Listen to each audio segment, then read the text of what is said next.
ఆంధ్రప్రదేశ్లో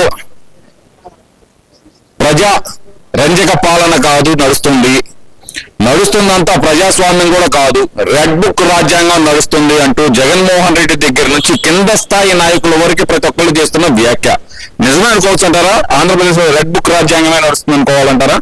ఒకటి, లోకేష్ గారు ఎన్నికల ముందు ప్రతి సభలో యువగలంలో కావచ్చు, శంకారావంలో కావచ్చు ఒకటే చెప్పాడు, రేపు మా ప్రభుత్వం వచ్చిన తర్వాత ఎవరైతే తప్పు చేశారో, ఎవరైతే చట్టాన్ని ఉల్లంఘించి అమాయకుల పైన అక్రమంగా కేసులు పెట్టి వేధించుంటారో, ఈ రోజు వాళ్ళ చేతిలో చట్టం ఉందని చెప్పి నోటికేదొస్తే అది మాట్లాడుతూ ఉన్నారో వాళ్ళందరి పైన చట్టపరంగా చర్యలు తీసుకుంటాం. చట్టానికి లోబడి చర్యలు తీసుకుంటాం.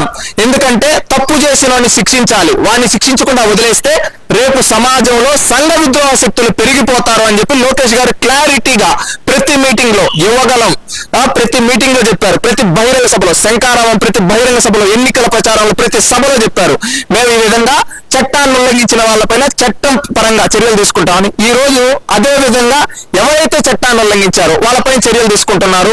అలాంటి సంఘ విద్రోహ శక్తులపైన చర్యలు తీసుకుంటూ ఉంటే జగన్మోహన్ రెడ్డికి, వైసీపీ నాయకులకు ఎందుకు భయం? ఈ రోజు ఎక్కడ చట్టాన్ని ఉల్లంఘించడం లేదు. మీరు చూస్తే ఈ రోజు అరెస్ట్ చేసిన వాళ్ళు ఎవరు? బోరుగడ్డ అనిల్. అతను ఏందండి మాట్లాడిన మాటలు, అతను ఏం చేశాడు? ఒకప్పుడు అధికారాన్ని చూసుకుని ఏ విధంగా చేశాడు. మళ్ళీ ఇంకెవరు? అతను ఎమ్మెల్యే మాచర్ల పిన్నెల్లి రామకృష్ణారెడ్డి. అతను ఎంతమంది బడుగు బలహీన వర్గాల వ్యక్తుల్ని చంపించాడు? నందిగామ సురేష్ అధికారాన్ని చేతుకొని పెట్టుకొని ఎంతమంది పైన రౌడీజం చేసి గోండాయిజం చేశాడండి. ఇలాంటి వ్యక్తుల్ని అరెస్ట్ చేస్తుంటే జగన్మోహన్ రెడ్డి ఎందుకు వాళ్ళకి సపోర్ట్ చేస్తున్నాడు? జగన్మోహన్ రెడ్డి పైన ఆల్రెడీ సిబిఐ కేసులున్నాయి, ఈ కేసులున్నాయి. ఆయన ఏంటంటే పై నుంచి కింద వరకు తన కేసులతో నిండిపోయింది. అతనికి ఏమంటే అతని చుట్టూ ఉండే వాళ్ళు కూడా అతను లాంటి వాళ్ళే. అతనికి తప్పు చేసిన వాళ్ళని కాపాడడం ఇష్టం. ఇప్పుడు ఏంటంటే అలాంటి ఎదవలను వదిలేస్తే ఏమవుతారు? వాళ్ళు రేపు సమాజాన్ని పొల్యూట్ చేస్తారు. అందుకోసం అని చెప్పి ఈ రోజు అలాంటి తప్పు చేసే వ్యక్తుల పైన చట్టపరంగా చర్యలు తీసుకుంటూ ఉన్నారు.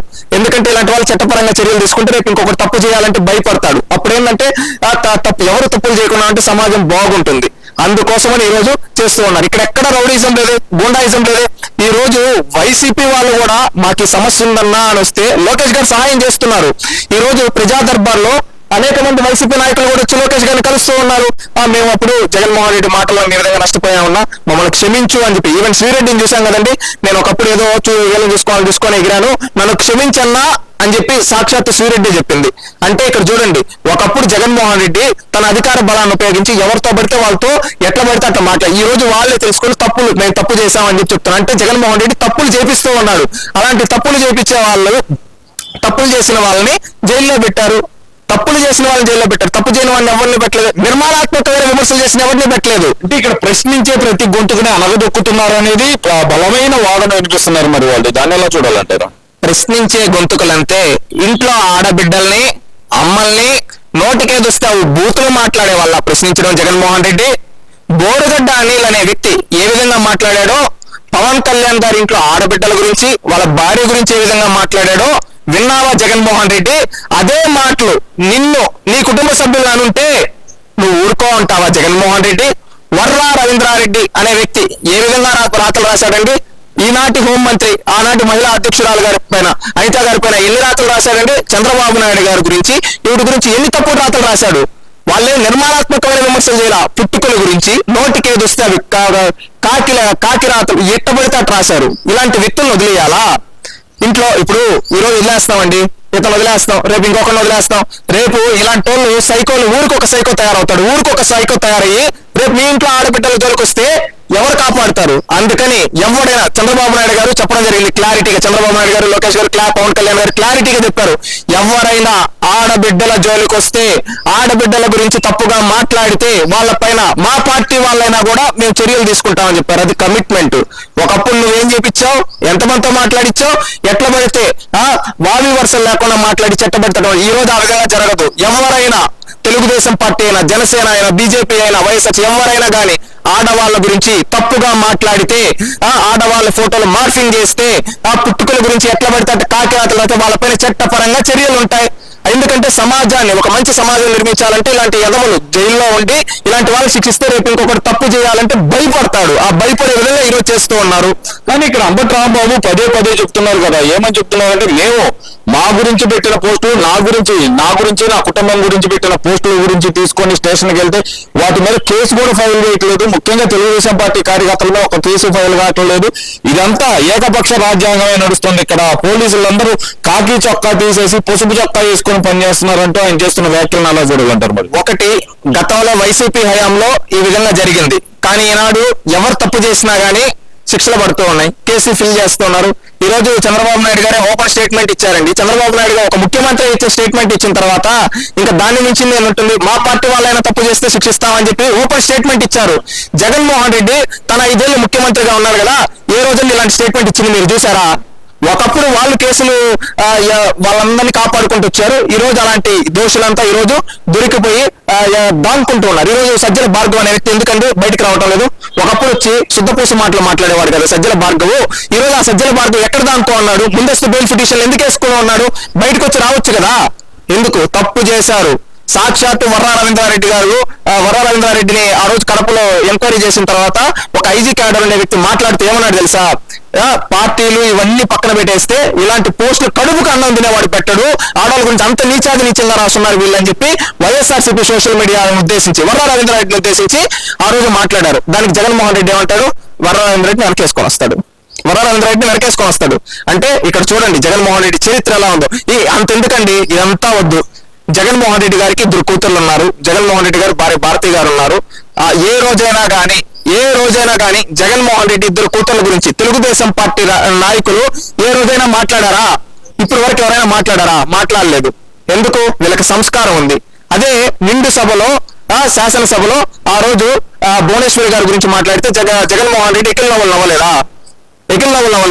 ఇక్కడ తెలిసిపోయింది కదా ఎవరు సంస్కారం ఏంటో. సంస్కారం లేని జగన్మోహన్ రెడ్డికి ఎంత చెప్పినా మన నోరు నిప్పులు వస్తాయి కానీ జగన్మోహన్ రెడ్డి మారడు. ఎందుకంటే జగన్మోహన్ రెడ్డి చరిత్ర అంతా అవినీతి చరిత్ర, నేర చరిత్ర. ఏంటంటే ఎప్పుడు పట్టినా కానీ ఎవరిపైన బుర్ర చల్లదామానే ఉంటారు.